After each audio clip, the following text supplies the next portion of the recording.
এই সংবিধান সংশোধনের চেষ্টা করলে বা এর সমালোচনা করলে বা এই বিষয়ে কোথাও কোনো সভা সমিতি করলে আপনার শাস্তি মৃত্যুদণ্ড। ৭১-এর বিজয়কে আমরা ধ্বংস হতে দিয়েছি, এই বিজয়কে যেন আমরা ধ্বংস হতে না। কিন্তু সংবিধান হচ্ছে বেশ কিছু নীতিমালা সমন্বয় সাধন। এইসব নীতিমালার সমন্বয় সাধন করতে গিয়ে কিছু আইনের দরকার হয়। আমরা যেটা করেছি, নীতিমালা সব বাদ দিয়ে ফেলে সমন্বয় সাধন করার চেষ্টা করছি। আপনি সংবিধান পরিবর্তন করা পবিত্র দায়িত্ব, এর সমালোচনা করা পবিত্র নাগরিক দায়িত্ব, এর সংশোধন চাওয়া, পরিবর্তন, পরিমার্জন এইসব করা আমাদের নাগরিক দায়িত্ব।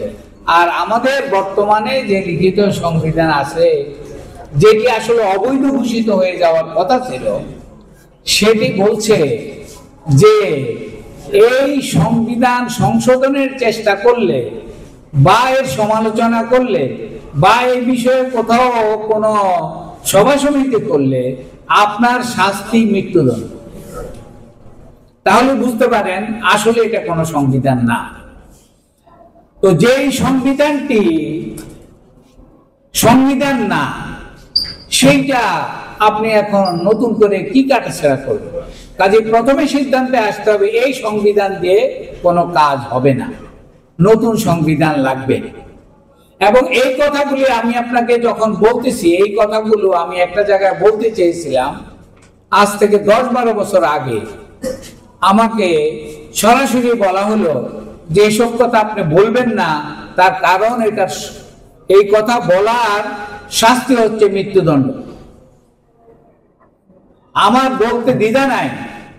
আজ এই যে যাকে এই দায়িত্ব এখন দেওয়া হয়েছে, সেই স্বাধীন মালিক আমাকে বলেছে যে এইগুলো বলা যাবে না। আমাদের দেশে কমিশন সৃষ্টি বা কমিশনের কাজের কোনো ইতিহাস নাই।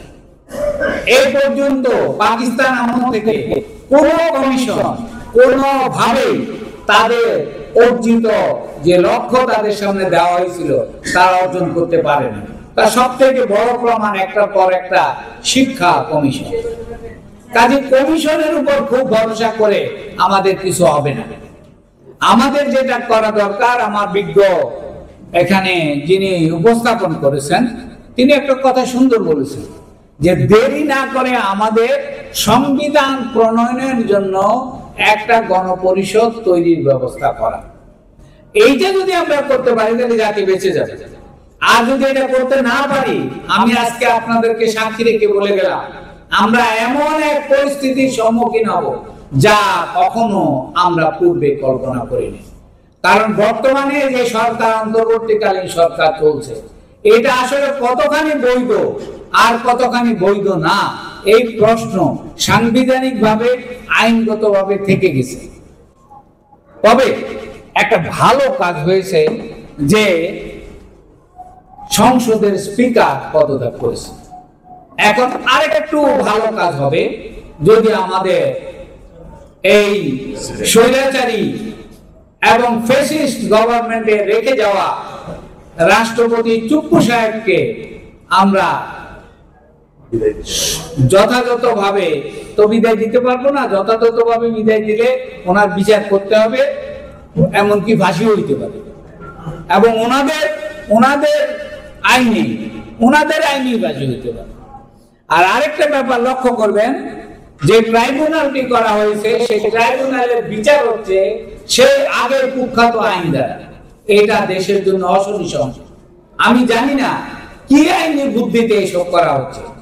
আমি আপনাদের আইনের ছাত্র হিসাবে, আইনের শিক্ষক হিসাবে এবং একজন রিটায়ার্ড ল প্রফেসর হিসাবে ঢাকা ইউনিভার্সিটির এবং বিভিন্ন দেশের বিভিন্ন বিশ্ববিদ্যালয়ে কাজ করার আমার অভিজ্ঞতা থেকে বলছি যে আমরা এই সংবিধান কাটাছেঁড়া করে কিছু করতে পারবো না। আমাদের নতুন সংবিধান অবশ্যই প্রণয়ন করতে হবে এবং চুপ্পু সাহেবকে তাড়াতাড়ি বিদায় দিয়ে আমাদের ডক্টর মোহাম্মদ ইউনূসকে বৈধতা দিতে হবে, কারণ ওনার বৈধতা প্রশ্নটি এখনো প্রশ্নবিদ্ধ।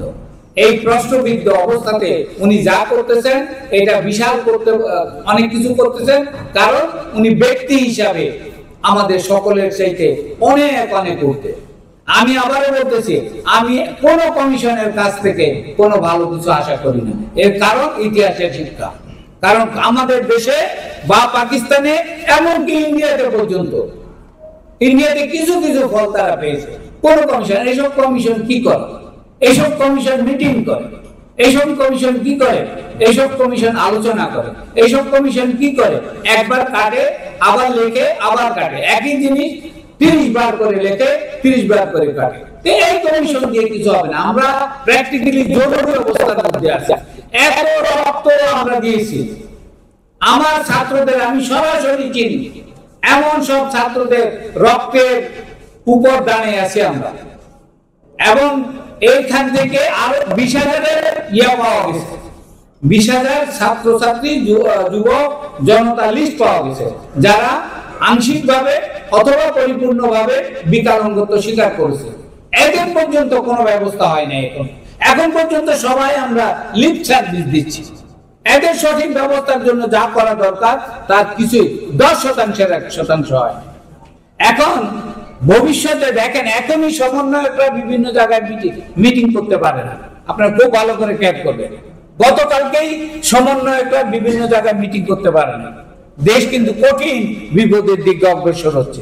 যারা রক্ত দিল, যারা এত, আমরা মনে করি 2 মাসের 1 মাসের, আমি সাক্ষী, এরা 17-18 সাল থেকে জীবন বাজি রেখে, প্রত্যেকটা ছেলে যাদেরকে আপনারা অধিকাংশ সমন্বয়, জীবন বাজি রেখে, ক্যারিয়ার বাজি রেখে, নিজেদের যৌবন জীবন বাজি রেখে, ঠিক 71-এ আমরা যেরকম স্বাধীনতা সংগ্রাম করেছি, ওই রকম স্বাধীনতা সংগ্রামী তারা নেমেছে।